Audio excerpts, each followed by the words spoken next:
আজকে একটা নতুন বউ চলে আসলো আমার কাছে সাজুগুজু করার জন্য। কোনো রকম পার্লার এখানে খোলা ছিল না, সেজন্য আর কিছু দিক বিদিক না পেয়ে চলে আসলো আমার এখানে। আর আমি যতটুকু পেরেছি, আমার যতটুকু মানে সাধ্য ছিল সবটা দিয়ে আমি বউটাকে সাজিয়ে দিয়েছি। সব কিছু এখন মেকআপ টেকআপ করা শেষ, আর চোখটাও কিন্তু সুন্দর করে সাজিয়ে ব্রুটাও আর্ট করে দিয়ে তারপরে একদম গোলাপের পাপড়ির কালার একটা লিপস্টিক দিয়ে দিয়েছি। আর এখন বলে রাখি, আমি কিন্তু কোনো পার্লার আর্টিস্ট না বা পেশাদার কোনো সাজাও না। আমি আমার জন্য যতটুকু প্রয়োজন আমি অতটুকু সাজুগুজু কিনে রাখি, আর সেই সাজুগুজুই সেটা দিয়েই আমি ওকে আজকে সাজাই দিয়েছি। আমার ঘরে থাকা মানে আমি যেসব সাজনি কালেকশন করে রেখেছিলাম সেসবের মধ্যে দিয়েই কিন্তু আমি সাজিয়ে দিয়েছি। আর যে আইল্যাশটা ছিল চোখের, সেটাও কিন্তু আমার বাসা থেকেই আমি পরিয়ে দিয়েছি। আমি এগুলো আগে থেকেই নিয়ে আসছি আর বাসায় ছিল।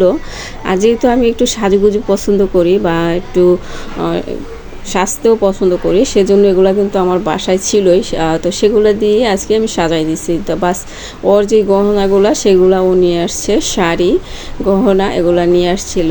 আর মাথার যে হেয়ার স্টাইল সেটাও আমি যতটুকু পেরেছি করে দিয়েছি। আর এখন যে টায়রা টিকলিটা আছে সেটাও সেট করে তারপরে ওর যে ওড়না টোনা আছে সব কিছু একদম বেঁধে দিয়েছি। লাস্টে যে বউটা ফিনিশিং করে দেখেন, বউটা কিন্তু খুবই মিষ্টি লাগতেছিল, সুন্দর লাগতেছিল। বউ বলে কথা, বউরা কিন্তু এমনিতেই সুন্দর, মানে যেমনই চেহারা হোক বা যেমনই তার গায়ের রং হোক, বউ বলতেই সুন্দর।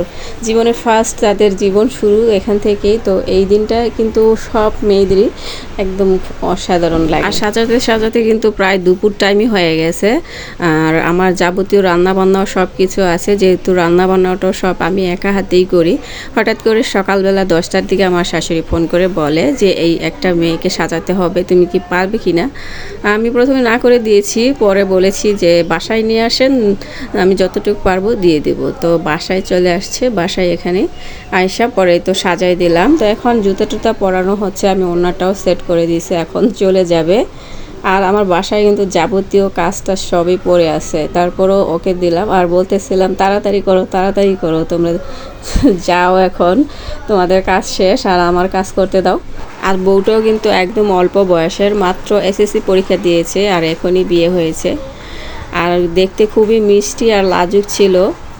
এখন আমাকে টাটা দিয়ে ওরা চলে যাচ্ছে। আমি বলছি যাও তোমরা গেলে, আমার এখন রান্নাবান্না করতে হবে। আর এই তো বউ হিল পরে টাপুর টুপুর করে আমার যে রোলার কোস্টারের সিঁড়ি দিয়ে নামতেছে। আর এই সিঁড়ি দিয়ে সব মানুষ নামতে পারে না, সবাই ভয় পায়, একটা ভয়ঙ্কর সিঁড়ি মনে হয়।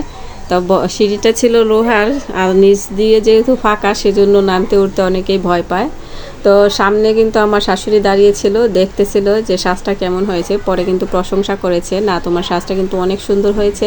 আর ওরাও কিন্তু যেতে যেতে বলছিল যে না আপনার পুতুল বউ তো খুব সুন্দর সাজিয়েছে। তো তাদের কাছে প্রশংসা শুনে খুবই ভালো লাগলো। আর লাস্টে কিন্তু আমাকে টাকা দিয়ে গেছে, আমি টাকা নিতে চাইনি, তারপরও ওরা টাকাটা এক মতন ফেলেই দিয়ে গেছে। তারপর কি আর করব, রেখে দিয়েছি। আর সর্বশেষ আমার কাজটা দুপুরে রান্নাবান্না সব শেষ করে এখন একটা বুড়ো মার্কা কম্বল দুজন মিলে একরকম যুদ্ধ করে মানে ওয়াশ করে তারপরে এই তো রোদ্রে শুকানোর জন্য নিচে নামিয়ে নিলাম আমার এই রোলার কোস্টারের মার্কা সিঁড়ি দিয়ে।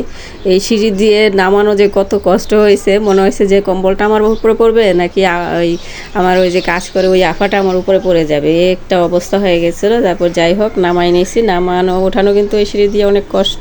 এখন যে আমি তারে উঠাই দিব সেটাও কিন্তু পারতেছি না, পানি খেয়ে কম্বলটা এত মোটা হয়ে গেছে আর ওজন হয়ে গেছে, মনে হয়েছে যেন 4-5 মণ একসাথে হয়ে গেছে। আবার শুকালে কিন্তু একদম পাতলা। যাই হোক শীত সেই কবে চলে গেছে, এতদিনে কম্বল ধুইলাম, কারণ এতদিন একটা আলসি লেগেছিল, কবে ধুবো এরকম করে রাখাও হয়নি। এতদিনে এই যে ধুইলাম, এখন উঠিয়ে রাখবো, আবার শীত চলে আসলে তারপরে আবার নামানো হবে। কম্বল ধুলাম নাকি যুদ্ধ করলাম সেটা হচ্ছে বড় কথা, কারণ এরকম একটা বুইড়া মার্কা কম্বল ধোয়াটা কিন্তু সেই কাজ নয়। আবার যদি এরকম একটা সিঁড়ি দিয়ে নামাইতে হয় তাহলে বুঝেন কি একটা অবস্থা। যাই হোক আজকের ভিডিও কেমন লাগছে অবশ্যই কমেন্টে জানাতে ভুলবেন না।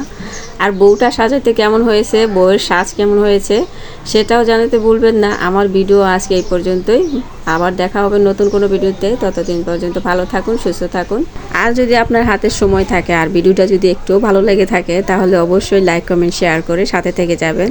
আর ফেসবুক থেকে দেখে থাকলে ফলো দিবেন, আর ইউটিউব থেকে দেখে থাকলে সাবস্ক্রাইব করবেন। আসসালামু আলাইকুম, আল্লাহ হাফেজ।